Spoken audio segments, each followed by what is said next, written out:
BDU.com study রুমে আপনাদের আবারও স্বাগতম।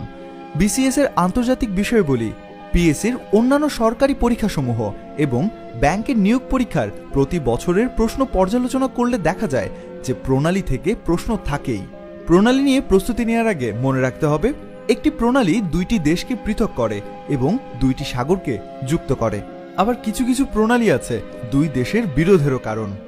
আপনাদের BCS এর প্রস্তুতিতে প্রণালী নিয়ে তৈরি করা আমাদের 2 পর্বের এই ভিডিও সিরিজের প্রথম পর্বে আমরা আজকে জানব বিখ্যাত সব প্রণালী এবং এই প্রণালী দ্বারা পৃথক হওয়া দেশ বা মহাদেশগুলোর নাম। প্রথমে যে প্রণালীটির নাম জেনে নিব তা হলো পক প্রণালী। এটি ভারতকে শ্রীলঙ্কা থেকে পৃথক করেছে। এরপর জিব্রাল্টার, এই প্রণালীটি আফ্রিকা মহাদেশকে ইউরোপ মহাদেশ থেকে পৃথক করেছে।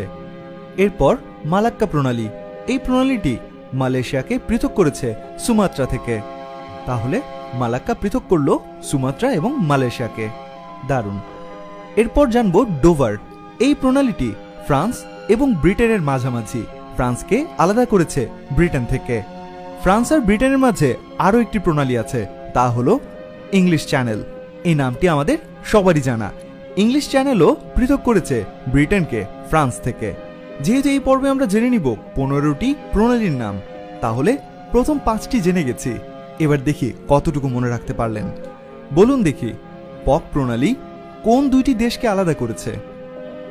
ভারত এবং শ্রীলঙ্কা। দারুণ। আচ্ছা, এবার বলুন দেখি, সুমাত্রাকে মালয়েশিয়া থেকে আলাদা করেছে কোন প্রণালীটি? মালাক্কা। দারুণ। এবার চলুন জেনে নেই বাদ বাকি প্রণালীগুলোর নাম। বেরিং, এই প্রণালীটি পৃথক করেছে এশিয়াকে উত্তর আমেরিকা থেকে। আবার এশিয়াকে আফ্রিকা থেকে পৃথক করেছে বাবেল মান্দব, এই প্রণালীটি। আর এশিয়াকে ইউরোপ থেকে পৃথক করেছে দুইটি প্রণালী, বসফরাস এবং দারদানেলিস। এরপর হরমুজ প্রণালী, এটি আরব এবং ইরানের পৃথককারী প্রণালী। দারুণ। এবার দেখি এই 5টি প্রণালীর মধ্যে কয়টি আপনি মনে রাখতে পারলেন? বলুন দেখি, এশিয়াকে আফ্রিকা থেকে পৃথক করেছে কোন প্রণালী? বাবেল মান্দব। দারুণ।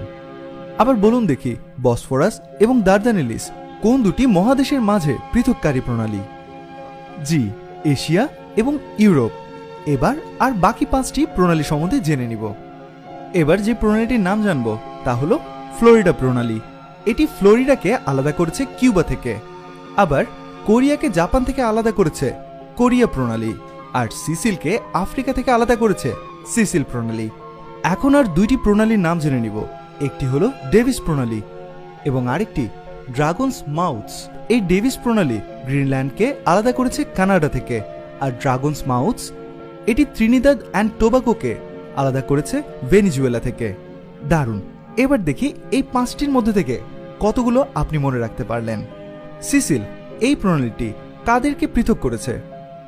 জি, সিসিল এবং আফ্রিকা। ত্রিনিদাদ অ্যান্ড টোবাগোকে ভেনিজুয়েলা থেকে আলাদা করেছে কোন প্রণালী? ড্রাগনস মাউথস। দারুণ। এই পর্বে আমরা জেনে নিলাম 15টি প্রণালী এবং সেগুলো কোন মহাদেশ, দেশ বা রাষ্ট্রগুলোকে পৃথক করেছে।